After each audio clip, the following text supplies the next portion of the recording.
Nuclear reaction है हमारा, topic का नाम है रिएक्शन क्रॉस सेक्शन। उससे पहले हमें पता होना चाहिए न्यूक्लियर रिएक्शन क्या होती है। जब मेरा प्रोजेक्टाइल, मान लो एक्स प्रोजेक्टाइल है, जो कैपिटल एक्स है, टारगेट न्यूक्लियस से इंटरेक्ट करता है तो मुझे कुछ ना कुछ आउटगोइंग पार्टिकल मिलता है और रेजिडुअल न्यूक्लियस मिलता है। ठीक है, तो जब हमारा एक प्रोजेक्टाइल टारगेट न्यूक्लियस से रिएक्ट करेगा तो एक रेजिडुअल न्यूक्लियस मिलेगा, मतलब हमारी क्या होगी है, न्यूक्लियर रिएक्शन होगी है।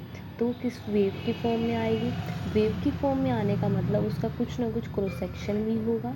ठीक है, हम उसका क्रॉस सेक्शन कैसे निकाल सकते हैं, टोटल रिएक्शन क्रॉस सेक्शन कैसे पता चलेगा, मतलब हमारे को उसका एरिया पता चलना चाहिए, तो हमें उसका क्रॉस सेक्शन, न्यूक्लियर रिएक्शन का क्रॉस सेक्शन पता चल जाता है। मतलब इसका कहने का क्या है कि मतलब हमारे पास यदि मैंने कुछ बोmbardment करी है प्रोजेक्टाइल की इंसिडेंट न्यूक्लियस के साथ या टारगेट न्यूक्लियस के साथ, तो कुछ ना कुछ इजेक्ट करेगा बाहर, कुछ ना कुछ पार्ट को इजेक्ट करेगा, या तो कुछ पार्ट को अब्जॉर्ब करेगा या कुछ पार्ट को स्कैटर्ड करेगा, तो हमें बाहर में रेजिडुअल न्यूक्लियस बोल सकते हैं, रिजल्टेंट न्यूक्लियस मिलेगा।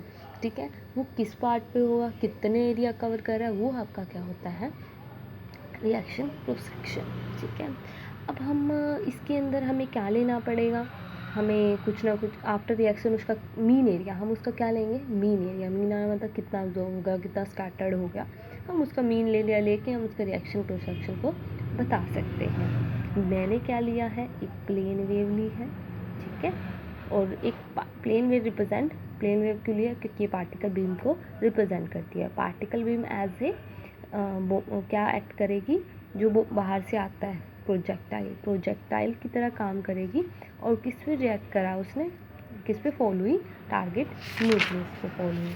अब हम ये बोल देते हैं जो टारगेट न्यूक्लियस है और प्रोजेक्टाइल है उसकी ज़ीरो स्पिन होनी चाहिए, तो उसके अकॉर्डिंग एग्जांपल लेना पड़ेगा। तो मैंने किसका एग्जांपल ले लिया है, न्यूट्रॉन का, मैथमेटिकली हम इसको रीजनेबल बनाने के लिए। तो मतलब मेरे पास कोई इंसिडेंट प्लेन वेव है, किसकी, न्यूट्रॉन की, ट्रैवल कौन सी डायरेक्शन में कर रही है, जेड डायरेक्शन में कर रही है, मतलब स्पेस में ट्रैवल कर रही है। ठीक है, मान लो मेरे पास कोई इंसिडेंट प्लेन वेव थी, क्या वो प्रोजेक्टाइल से मतलब एज ए प्रोजेक्टाइल एक्ट करी, किसी टारगेट पे रिएक्ट करा, फिर बाद में कुछ पार्ट हमें ऑब्जॉर्व करके यहाँ पर आउटगोइंग फॉर्म में दे देगी। तो हमारे पास हमने इंसिडेंट प्लेन वेव ली, न्यूट्रॉन की, ट्रैवल इन जेड डायरेक्शन, मतलब जेड डायरेक्शन का मतलब आपको पता है, जेड का मतलब स्पेस में ट्रैवल कर रही है, तो इसका कुछ ना कुछ स्पैटियल पार्ट होगा। स्पैटियल पार्ट होने का मतलब हम इसको प्लेन वेव को कैसे रिप्रेजेंट करते हैं, यू नो दैट ई की पावर आयोटा के जेड। ठीक है, ये वेव फंक्शन किसका हो गया, इंसिडेंट प्लेन वेव का, जो ट्रैवल कर रही है जेड डायरेक्शन में। अब ये वाली जो वेव है ये किससे रिएक्ट करेगी, टारगेट न्यूक्लियस से करेगी। वो क्या बताएगा कि कितना इंटरेक्शन के बाद बताएगा कि हम उसको कितना एक्सपेंड करते हैं। अब देखिए मेरा एक की पावर आयोटा के जेड है, you know that spherical coordinate में जेड की वैल्यू आर कोस थीटा होती है। I can put that value, you know that कि हम इसको थ्रू मैथमेटिक्स आप पढ़ के आ चुके हो, इसकी वैल्यू क्या होती है, iota L √4 pi 2l plus 1 by 2 JLKR, that is your Bessel, that is your spherical harmonics। अच्छा, अब मैंने बोला कि मेरा इंसिडेंट पार्टिकल किसके साथ रिएक्ट कर रहा है, टारगेट न्यूक्लियस के साथ रिएक्ट कर रहा है। मैं मानूँ कि जो मेरा इंसिडेंट पार्टिकल मतलब कुछ जो बाहर से आया है, जो प्रोजेक्टाइल है, उसका डिस्टेंस टारगेट न्यूक्लियस से आर है। ठीक है, आर मतलब कुछ ना कुछ बहुत ज़्यादा डिस्टेंस है, पहले उसको यहाँ आने से पहले उसको डिस्टेंस कवर करना पड़ेगा।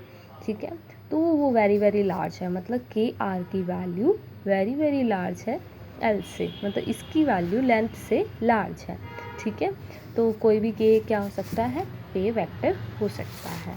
ठीक है, अब हम वेव फंक्शन की फॉर्म में एक्सप्रेस करेंगे।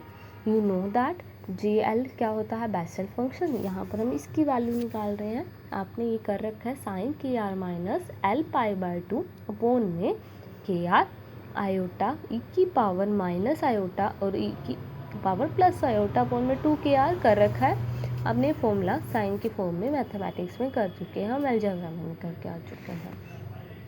अब ये देखो यहाँ पर आयोटा है, वैल्यू पुट करेंगे, यहाँ आयोटा एल है तो आयोटा एल प्लस 1 हो जाएगा। यहाँ रूट 4 पाई है और यहाँ 2 kr है। यदि मैं रूट 4 पाई को 2 kr से कैंसिल करूँ तो मेरे पास क्या बचेगा, रूट पाई अपॉन में kr। दैट इज़ वैल्यू, मैंने बाकी सेम वैल्यू लिख दी है, ठीक है, जो चेंज आया वो लिख दिया। मतलब जो हमारी अबव बेसल फंक्शन है, जो इक्वेशन में ये वाला पार्ट होगा हमारा, ये क्या बताएगा, इनकमिंग वेव को बताएगा, और बाहर वाला ये ई की प्लस वाला आउटगोइंग वेव को बताएगा। माइनस शोस इनकमिंग वेव और ये दूसरा पार्ट आउटगोइंग वेव को बताएगा। आप ये देखो, यदि हम इंसिडेंट वेव लेके चले ई की पावर का आयोटा के जेड, फिर जेड को r cos theta, then we have put from mathematics value रखी उसकी ई की पावर आयोटा एल 2l + 1 का पावर 1/2 दिस और सारिकल हैविंग और बेसल फंक्शन। देन हमने बस वैल्यू को पुट किया। अब मैंने बोला कि इसमें जो पहला पार्ट है वो मेरे को इंसिडेंट को बता रहा है और दूसरे वाला मेरा आउटगोइंग को बता रहा है। मतलब आपको कुछ ना कुछ डिस्टर्ब होके मिलेगा आउटगोइंग वेव में। मतलब एक तरह की, ये सही है जैसे सेम मिल रहा है तो कोई बात नहीं, लेकिन जब मैं क्या करूँ, ये तो अनडिस्टर्ब सिचुएशन है। कौन सी सिचुएशन है, अनडिस्टर्ब सिचुएशन है। यदि मैं आउटगोइंग वेव में डिस्टर्बेंस पैदा कर दूँ, कैसे कर दी, कुछ भी बाहर से कुछ पार्टिकल डाल दिया, फिर कुछ भी कर दिया, चेंज कर दिया, तो क्या हो सकता है डिस्टर्बेंस में, उसका एम्पलीट्यूड भी चेंज हो जाएगा, उसका फेस भी चेंज हो जाएगा, उसका मोमेंटम भी चेंज हो जाएगा, ठीक है। तो मतलब कुछ ना कुछ फैक्टर आएगा जो उसको आउटगोइंग वेव को चेंज कर देगा। That is incoming, that is outgoing. तो मतलब मेरे पास ये जो साई आर आया, दैट इज साई आर क्या था, हमने स्टार्टिंग में लेके चले हैं ई की पावर आयोटा के जेड, ठीक है। इसके अंदर ये sorry, that is your outgoing wave के लिए, सॉरी मतलब मैं अब पहले मैंने that is your for incoming, जो हमारी एक प्लेन वेव लिख के चले थे। अब मैंने इसके अंदर डिस्टर्बेंस ऐड कर दी तो वो क्या हो जाएगा, आउटगोइंग वेव हो जाएगा और टोटल वेव फंक्शन हो जाएगा, क्योंकि हमें बाद में वही मिलता है ना। तो मेरे पास ये वैल्यू आ गई, मैंने इसके अंदर डिस्टर्बेंस ऐड कर दी ईटा एल, ठीक है। मैंने eta L disturbance outgoing wave में ऐड कर दी विद ऑर्बिटल एंगुलर मोमेंटम, ठीक है। और जिस वजह से इसको क्या बोला जाता है, मल्टीप्लिकेटिव स्कैटरिंग कोफिशिएंट, ठीक है। और इसकी फेज शिफ्ट क्या होती है, एनएल। ये डिस्टर्बेंस है ई की power 2 iota del l, that is your phase shift. मैंने बोला कुछ ना कुछ हमने उसके एम्पलीट्यूड में चेंज कर दिया, जिस वजह से कुछ ना कुछ फेज शिफ्ट आएगा। मतलब इस फेज शिफ्ट की वैल्यू कब होगी, ई की पावर 2 आयोटा डेल्टा एल के इक्वल होती है, ठीक है। ये हमारी क्या है, आउटगोइंग वेव, ये हमारी क्या थी, इनकमिंग वेव, ठीक है। अब मैंने एल एल ऐड कर दिया है इसकी फॉर्म में, ठीक है, या माइनस एल एल कर दिया है, ठीक है। अब हमारे पास कुछ केसेस भी हो सकते हैं इसके अंदर। मान लो ये एन एल 0 को अप्रोच कर जाए, ये वैल्यू 0 हो जाए, तो मतलब हमें कौन सा पार्टिकल मिलेगा, ओनली इंसिडेंट पार्टिकल मिलेगा। मतलब जो वेव आ रही थी टारगेट न्यूक्लियस ने वो सारी ऑब्जर्व कर ली, आउटगोइंग को कुछ भी नहीं दिया। तो ऐसा न्यूक्लियस क्या होता है, ब्लैक न्यूक्लियस। मतलब जो सारा इंसिडेंट पार्टिकल है वो सारा जो सारी क्या होती है, जो प्रोजेक्टाइल से जो इंसिडेंट वेव आई थी वो टारगेट न्यूक्लियस ने पूरी ऑब्जर्व कर ली। तो ऐसा कौन सा होता है, ब्लैक न्यूक्लियस, ठीक है। इसके बारे में हम डिस्कस करेंगे आगे, ठीक है। एक 2 है, एक लिमिटेड केस और एक ब्लैक न्यूक्लियस, ये हम नेक्स्ट वीडियो में करेंगे। अच्छा, तो मतलब सारी इंसिडेंट ने टारगेट न्यूक्लियस ने ऑब्जर्व कर ली, एब्जॉर्व कर ली, ठीक है। If n l is greater than 1, अच्छा अब इसकी वैल्यू क्या हो सकती है, ग्रेटर देन 1 भी हो सकती है। पहले 0 का केस लिया हम, ग्रेटर देन 1 का। इसका मतलब उसके मोमेंटम एनर्जी सेम रहेगी इंसिडेंट की एज वेल एज आउटगोइंग की। इसका मतलब क्या है, इंसिडेंट में जो मोमेंटम रहेगा वही आउटगोइंग वेव में एंटर रहेगा, ठीक है, सेम रहेगा। यदि एन एल की वैल्यू, एन एल नहीं, दैट इज़ ईटा एल की वैल्यू क्या है, ओनली स्कैटरिंग। अच्छा, यदि 1 को अप्रोच कर जाए, मान लो ये 1 हो जाए, तो क्या होगा, इंसिडेंट पार्टिकल। क्यों? क्योंकि ये वाली सारी फॉर्म इंसिडेंट जैसी आ जाएगी, क्योंकि सिर्फ इंसिडेंट में और आउटगोइंग में डिफरेंस क्या था, एनएल का था, इटैल का था, तो मतलब इसी की इक्वेशन की चेंज थी, तो वो क्या हो जाएगी, सारी इंसिडेंट पार्टिकल जैसी हो जाएगी। ठीक है, अब ये लेस देन 1 होगा तो क्या होगा, एब्जॉर्प्शन भी होगी, स्कैटरिंग भी होगी, आउटगोइंग वेव में। ठीक है, ये 4 केसेस है, यू हैव टू लर्न।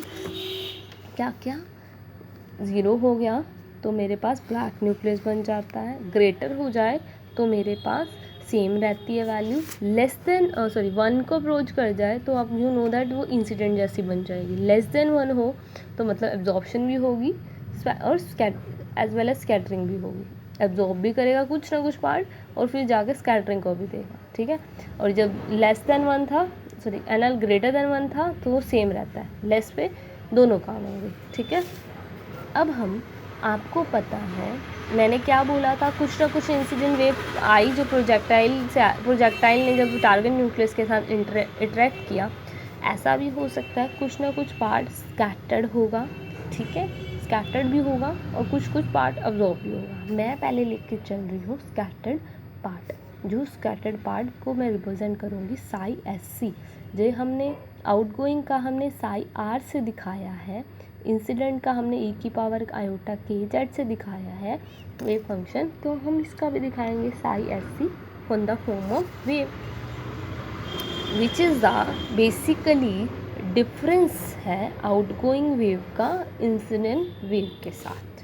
ठीक है, साई एस सी क्या है, which is the difference outgoing wave minus incident wave, psi R minus e की पावर आयोटा के जेड। अब मैंने क्या किया है, जो मेरे पास साई आर था, मतलब इस वैल्यू में से मैंने क्या कर दिया है, ई की पावर आयोटा के जेड माइनस कर दिया है। ठीक है, आप देख सकते हो मैंने बस इसके अंदर से यही किया है। ठीक है, आप क्या करो, इसका मतलब हम ये भी बोल सकते हैं जो हमें आउटगोइंग में टोटल वेव फंक्शन मिलेगा वो इंसिडेंट प्लस स्कैटर्ड का पार्ट होगा। इंसिडेंट में कुछ जो इंसिडेंट वेव थी उसके अंदर कुछ पार्ट स्कैटर्ड हुआ, वो हमें कहाँ मिल रहा है, आउटगोइंग में मिल रहा है। तो इसको ऐसे भी लिख सकते हैं, हमें स्कैटर्ड की वैल्यू निकालनी हो तो हम आउटगोइंग माइनस इंसिडेंट भी लिख सकते हैं। ठीक है, यहाँ पर मैंने आउटगोइंग को साई आर से रिप्रेजेंट किया, that is your incident. Scattered part क्या है हमारे पास, एफ थीटा ई की पावर आयोटा के आर बाई आर। कैसे, देखो मैं यहाँ पर, ये मेरे पास आयोटा था तो प्लस ई की पावर आयोटा के जेड आएगा, मतलब इसी में आ जाएगा। ठीक है, तो मैंने क्या किया, इस वाले पार्ट को निकालना है। कैसे करेंगे कि मैं ये सारा पार्ट मेरा किस में आ गया, यदि मैं यहाँ से ई की पावर आयोटा के आर कॉमन ले लूँ तो क्या हो जाएगा, वो इसके अंदर चला जाएगा और बाकी as a f theta function हो जाएगा। देख सकते हैं हम, देखो आप इसको समझो, एफ थीटा मैंने लिया रूट पाई अपोन में के। ठीक है, आर बच गया ना, 2l+1/2 आयोटा की पावर l+1, ये हमारी आउटगोइंग वेव है। ठीक है, यहाँ से मैंने कॉमन ले लिया ई की पावर आयोटा के आर, ये तो इससे मल्टीप्लाई हो जाएगा, ये माइनस में था तो ये प्लस में चला गया, तो बचा क्या, दिस पार्ट बचा, तो ये मैंने क्या ले लिया है, कॉमन। ठीक है, ई की पावर माइनस l/2, तो यहाँ से कॉमन आ गया 1 माइनस NL और ये वैल्यू आ गई। ठीक है, वैल्यू देख सकते हो आप, देखो मैंने आपके लिए सिंप्लीफाई कर दिया है, ये आपको डायरेक्ट नहीं मिलेगा। मेरे पास इंसिडेंट प्लेन वेव फॉर्म में थी, आउटगोइंग में मेरे पास एक NL ईटैल का पार्ट था। मैंने बोला आउटगोइंग सम होता है इंसिडेंट प्लस कुछ ना कुछ स्कैटर्ड पार्ट का, तो मुझे स्कैटर्ड पार्ट चाहिए, मैं इसको इधर लेके जाऊंगी तो माइनस करना पड़ेगा, मतलब मुझे इस टर्म में से ये माइनस करना पड़ेगा। वी हैड माइनस, जो कॉमन आता है पहले ये वाला कॉमन, ये वाला कॉमन, ये वाला कॉमन बाहर निकाल लो, निकाल लिया हमने। बचा क्या, ये हम इसमें से माइनस कर रहे हैं ना, बड़े वाले में से, आउटगोइंग में से, ये लिखा, ये दोनों कैंसिल, जो बचे मैंने लिख दिए। ठीक है, आप देख सकते हो जो बच गए ये बचा और ये बचा, मैंने इन दोनों में ये कॉमन आ रहा है, मैंने ये बाहर निकाल दिया और इसको इस फॉर्म में लिख दिया, e की पावर आयोटा के आर e की power minus l pi by 2। ये आपको डायरेक्ट रिजल्ट नहीं मिलेगा, ये आपको खुद सॉल्व करना है, या मैंने आपको सॉल्व करके दे दिया। मैंने इंसिडेंट लिख के चली, आउट गोइंग में डिस्टर्बेंस दिखाई, मेरे को आउट गोइंग पता है इंसिडेंट प्लस स्कैटर्ड का सम है, मुझे स्कैटर्ड चाहिए, कितना स्कैटर्ड पार्ट हुआ है।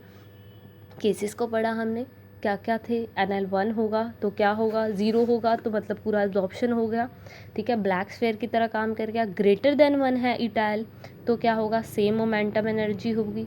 इक्वल टू 1 होगा मतलब क्या था, स्कैटरिंग हो जाएगी, ठीक है, स्कैटरिंग होगी, मतलब ये बेसिकली N=1 वाला केस है, स्कैटरिंग होएगी। और लेस देन 1 होगा तो एब्जॉर्प्शन भी होगा, स्कैटरिंग भी होगी, ठीक है, लेस देन 1 होगा तो absorption as well as scattering. ये लर्न करना क्योंकि हम ये ग्राफ में यूज़ करेंगे।